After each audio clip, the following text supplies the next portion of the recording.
So picking up where we left off on the last video, I'm going to talk now about the chassis and electronics and also the suspension. So as far as suspension, I got these aggressor shocks from RC Bros, and then I bought everything else, the shafts. They have machine pistons and the bladders and all that. They are really nice. Previously I was running just the simple plastic SCX10 shocks, and I built them just like Dan Oxta said on there was some nice thread on a forum. I don't know if it was an Australian forum, but it was really good, and how to properly build SCX10 shocks, and that made a fantastic setup. But then I tried these ones, and yeah, it's better. For sure it's better. On the other ones I never had any leaks or anything, and I still run them now on my Sporty, on my Shafty. But yeah, these were an upgrade, and they are nice and light. So yeah, that build thread from Dan Oxta, unfortunately I think it's lost. The forum died, like so many, unfortunately. Links, yeah, I don't have the budget and I'm cheap, so I run stainless steel 4mm lower links and upper link.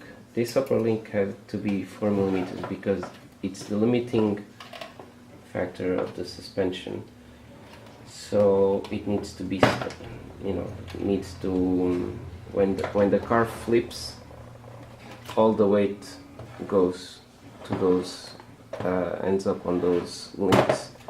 So yeah, they have to be tough, especially now that I'm running so much weight. The upper rear ones, surprisingly, and this even surprises me, they are original from 2013. They are like that cheap Chinese aluminium stuff you get on, well, I suppose Walmart, or any kind of do-it-yourself warehouse stuff, and they are a little bit bent, but nothing serious, and I can always bend them back, and they have been holding great. And I drive my car pretty hard, and I never expected that they would last this far. I have some 3mm titanium to try and do some upper links, actually, and I've had that for maybe a couple of years, but to cut the threads in the titanium, especially if you're cutting a small pitch like M3, it's a pain in the ass, and yeah, it's difficult to do that. So I didn't have much luck there. I still want to try it a bit more.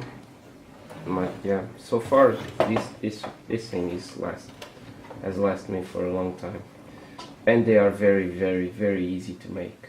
I can buy this aluminium anywhere. They are easy to cut the threads. M4, they are super light, and they have been holding up great.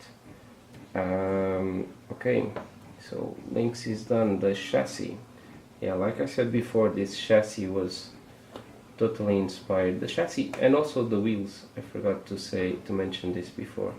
These wheels, I first saw it on Joshua's thread on his bully.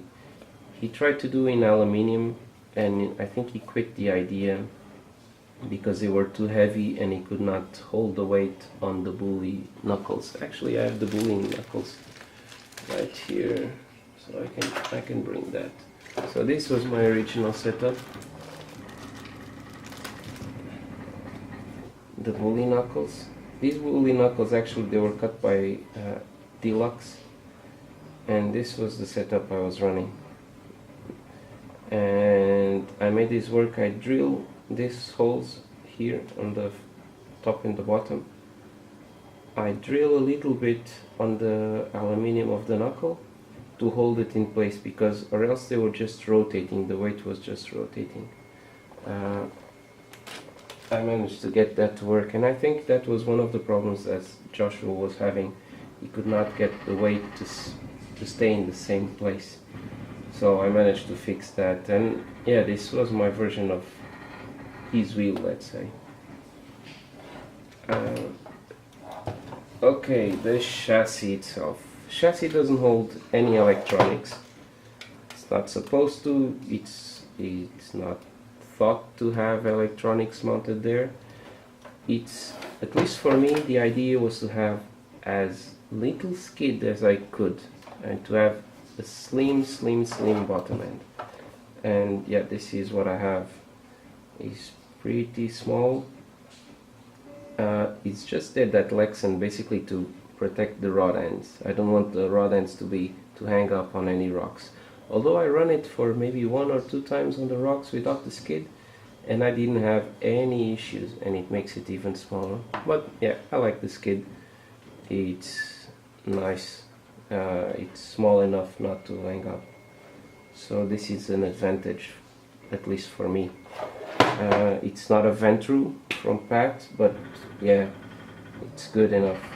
This, yeah, so central plate, this is just, I don't know if you can check it out, maybe from here, let's see. It's just a 2mm carbon fiber plate there, and this is still the original one, and I made some aluminium spacers. This is just some carbon fiber. Because this was my first chassis, I did lots of holes so I could mount my links on a lot of different setups. But actually this has been running very well since the get-go, and yeah, I haven't touched it much, honestly. I moved the links a couple of times probably, and I was happy with the setup and I let it be. The cab, this is like a second version of it, because I wanted the links, the upper links here and here, to just, you know, not to interfere. On my first one there was some interference here, and I didn't have the full compression on the shocks. And this, when you're running upside down and you try to make an escape and put your car the right side up, it was making it more difficult. So yeah, I had this made. I still had to Dremel a little bit here. This was not perfect the first time. The rear was good enough. Yeah, so this is the chassis. It has been working great, so nothing I really want to change there.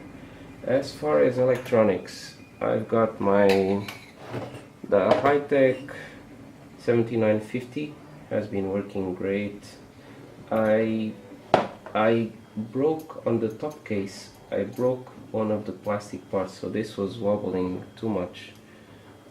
They are pretty cheap to buy, the top cases, and replace, but I was going to do that and still stay with plastic, and I thought about it, and I made an aluminium bushing to replace that, and I've had it now for at least 2, maybe 3 years, and it has been working great. And yeah, I haven't touched it and didn't buy the replacement case. So yeah, iTech, and then I have of course the Castelbeck, and I have 2 FXRs smashed, one on top of the other one, and I bought these second-hand years ago, and they have been working great. I have the 4S cap there, so only one capacitor. And previously I was running, where are those? I was running some Team Brood motors. Actually, let me get them. Yeah, previously I was running the Team Brood Spectre motor, and they are 45 turns. I've had this again from the initial build in 2013. They have been rebuilt. I have the lathe to do that, and they are really nice for how much they cost. The high-end Brood stuff is really expensive, but you get very nice motors that you can customize to your liking, and they are very, very good. But having said that, I got some good deal on some second-hand pullers, Holmes Hobbies pullers. They are the 400. They are not a match set. I didn't notice when I bought them, but they are not a match set. They are clearly visually different. I was just so amazed with the deal that I overlooked that. They are not a match set, but they are the two of them 33 turn pullers 400, and I only had a couple of runs with them. I still have to do some more testing, especially on the last run. I was having so many problems with my radio that I didn't have a smooth startup at all. The car was driving horribly, but so I don't have still a good I cannot make a good review or a bad review. I cannot make a proper review on these motors because I haven't run them properly and with everything working good. We'll see how is the startup and the smoothness.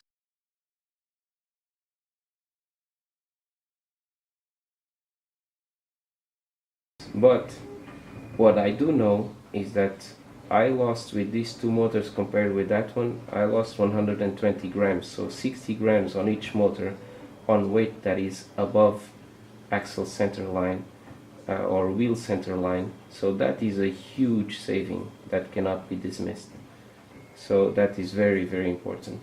And when you compare the price compare the price of this one to say a Brood Stubby, it's a huge difference. It's almost, I think, almost double the price. The Brood is almost double the price, and I'm not so sure these are half the motor that the Stubby is. But yeah, I never tried the Stubby because man, they are so expensive. I would like to, but it is what it is. So basically this is my car and how it is now.